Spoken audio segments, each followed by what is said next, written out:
Hər vaxtınız xeyir.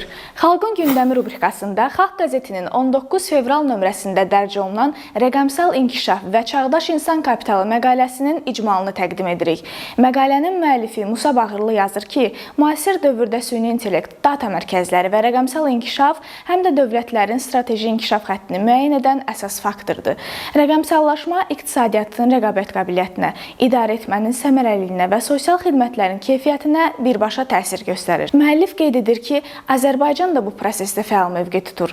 Ötən il yanvarın 16-sında Prezident İlham Əliyev tərəfindən təsdiqlənmiş rəqəmsal inkişaf konsepsiyası dövlət idarəçiliyinin modelləşdirilməsi üçün strateji çərçivə yaradır.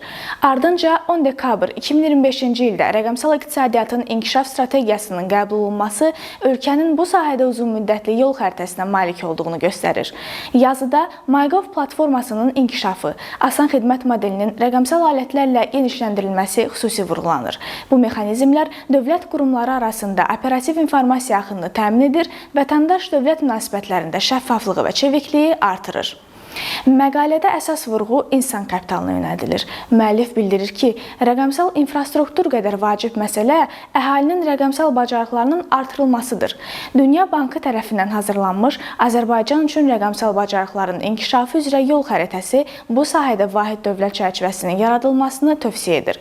Sənədə əsasən 2022 və 2026-cı illər üçün sosial-iqtisadi inkişaf strategiyasında əhalinin 65%-nin baza rəqəmsal bacarıqlara yiyələnməsi hədəf kimi müəyyənləşdirilib. Yol xəritəsində Avropa Komissiyası tərəfindən hazırlanmış DigiCap rəqəmsal səriştə modelinin milli versiyasının tətbiqi də təklif olunur.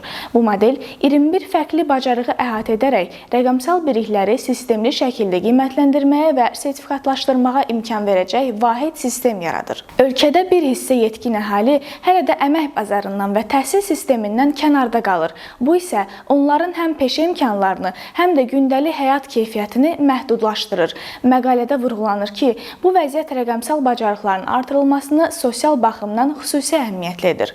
Onlayn təhlükəsizlikdən tutmuş rəqəmsal alətlərdən istifadəyə və rəqəmsal məzmun yaratmağa qədər olan bacarıqlar insanların həm iş imkanlarını genişləndirir, həm də cəmiyyətin imkanlarından bərabər şəkildə faydalanmasına şərait yaradır. Beləliklə, rəqəmsal biliklər təkcə texnologiya sahəsində deyil, sosial inklüzivliyin təmin edilməsində də açar rol oynayır.